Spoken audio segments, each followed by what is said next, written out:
భారత్ని 2030 నాటికి మలేరియా రహిత రాష్ట్రంగా తీర్చిదిద్దాలన్న లక్ష్యంగా కేంద్ర రాష్ట్ర ప్రభుత్వాలు విశేష కృషి చేస్తున్నాయి. త్వరలోనే మలేరియాకు వ్యాక్సిన్ సైతం అందుబాటులోకి వచ్చే అవకాశం ఉందని చెబుతున్న సిసిఎంబి డైరెక్టర్ వినయ్ నందికూరితో ముఖాముఖి. 2030 నాటికి భారతదేశం నుంచి మలేరియాని ఇరాడికేట్ చేయాలని కేంద్ర ప్రభుత్వం ఎంతగానో కృషి చేస్తుంది. అయితే ఇది సాధ్యమయ్యే విషయమేనా? దీనికి సంబంధించి ప్రస్తుతం ఎలాంటి రీసెర్చ్ జరుగుతుంది? అటు వ్యవస్థలుగా వాళ్ళు చేసే ప్రయత్నాలతో పాటు వ్యక్తులుగా మలేరియా ఇరాడికేషన్లో సమాజం బాధ్యత ఎలా ఉంటుంది? ఈ వివరాలు తెలిపేందుకు ప్రస్తుతం అంటున్నారు సిసిఎంబి డైరెక్టర్ డాక్టర్ వినయ్ గారు. ఆయన తెలుసుకుందాం.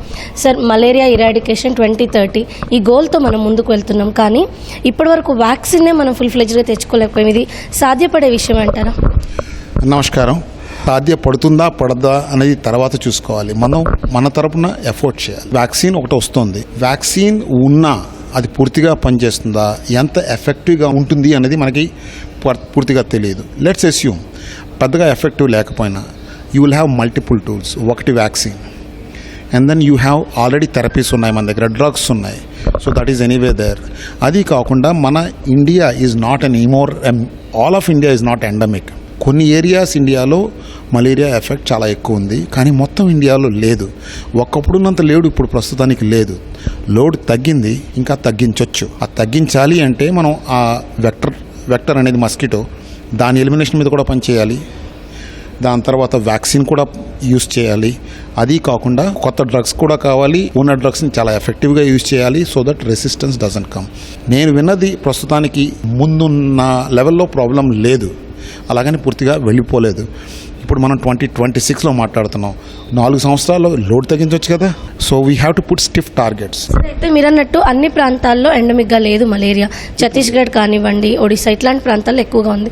దీనికి ఏమైనా ప్రత్యేకమైన కారణం ఉందా? సాధారణంగా ఇవి ట్రైబల్ ఏరియాస్ అంటే it is more hilly regions and plants and trees are be there.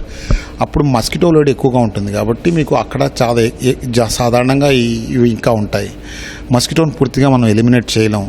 So అందుకే నేను చెప్తున్నాను, కాంబినేషన్ కావాలి. మస్కిటోస్ని తగ్గించవచ్చు యూజింగ్ అదర్ ప్రోగ్రామ్స్. అది కాకుండా we can also use the other parts. అన్నీ కలిసి we can actually decrease the load.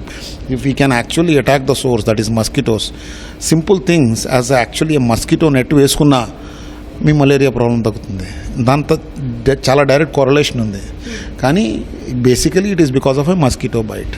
దాన్ని కొంచెం కంట్రోల్ చేసుకున్నా మనకి తేడా వస్తుంది. సరే, అయితే కోవిడ్ లాంటి మహమ్మారికి నెలల వ్యవధిలోనే మనం వ్యాక్సిన్ తయారు చేయగలం, కానీ ఈ మలేరియాకి సంబంధించి చూస్తే వ్యాక్సినేషన్ తీసుకురావడానికి చాలా కాలం పట్టింది. దీనిపైన రీసెర్చ్ కూడా చాలా ఇయర్స్ నుంచి జరుగుతుంది. దీనికి కారణం ఏంటి?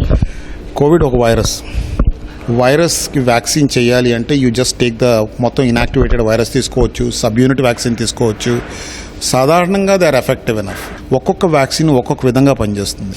ఒక్కొక్క డిసీజ్ ఒక్కొక్క విధంగా దాన్ని కాంబాట్ చేస్తుంది. So not everything is same. కొన్ని విషయాల్లో ఇది కూడా సబ్ యూనిట్ వ్యాక్సినే వచ్చింది కూడా. కొన్ని వ్యాక్సిన్స్ చాలా ఎఫెక్టివ్గా ఉంటాయి, కొన్ని తక్కువ ఎఫెక్టివ్గా ఉంటాయి, కొన్ని సంవత్సరాలు ఎఫెక్టివ్గా ఉంటాయి, కొన్ని 1 సంవత్సరం ఎఫెక్టివ్గా ఉంటాయి.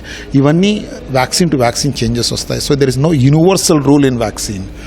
ఏది ఎలా పనిచేస్తుంది అనేది మనం జాగ్రత్తగా కనుక్కోవాలి. సో ఒక దానిలో వచ్చింది కదా అని చెప్పి ఇంకో డిసీజ్లో వస్తుంది. ఇప్పుడు దాకా టీబీకి కూడా సరైన వ్యాక్సిన్ లేదు, రైట్? ఇవన్నీ డిపెండింగ్ ఆన్ ద డిసీజ్ మన బాడీ ఎలా రియాక్ట్ అవుతుంది, ఎంతవరకు ఇమ్యూనిటీ ఇస్తుంది అనేది వేరేగా ఉంటుంది. మలేరియాకి సంబంధించి సిసిఎంబి ఎలాంటి పరిశోధనలు చేస్తుంది? So we have a scientist name Puran Singh Sijwali. He basically works, ఆయన మెకానిజమ్స్ మీద పనిచేస్తారు. సో మలేరియాలో బోల్డ్ ప్రోటీన్స్ ఉన్నాయి. ఏ ప్రోటీన్ మనం టార్గెట్ చేస్తే ఎఫెక్టివ్గా థెరపీ వస్తుంది, ఆ ప్రోటీన్ ఎలా పనిచేస్తుంది. మలేరియాకు కూడా బోల్డ్ స్టేజెస్ ఉన్నాయి, ఒక స్టేజ్లో పనిచేయదు అది. సో ఇవన్నీ అతను కనుక్కోగలడు, ఎందుకంటే they have molecular work. So మేము చాలా వరకు చేసేది మాలిక్యులర్ ఎండ్ మీదే రీసెర్చ్ అంతాను. సో వీ విల్ ఫైండ్ అవుట్కి ఏమన్నా ప్రోటీన్ ఉంటే అది మంచి ప్రోటీనా, దాన్ని టార్గెట్ చేస్తే మనకి ఎఫెక్టివ్గా అవుతుందా, అది ఎలా పనిచేస్తుంది, అది ఏ పాత్వేలో పనిచేస్తుంది. మన ప్రతి ప్రోటీన్కి ఒక పనిచేసే విధం ఉంటుంది.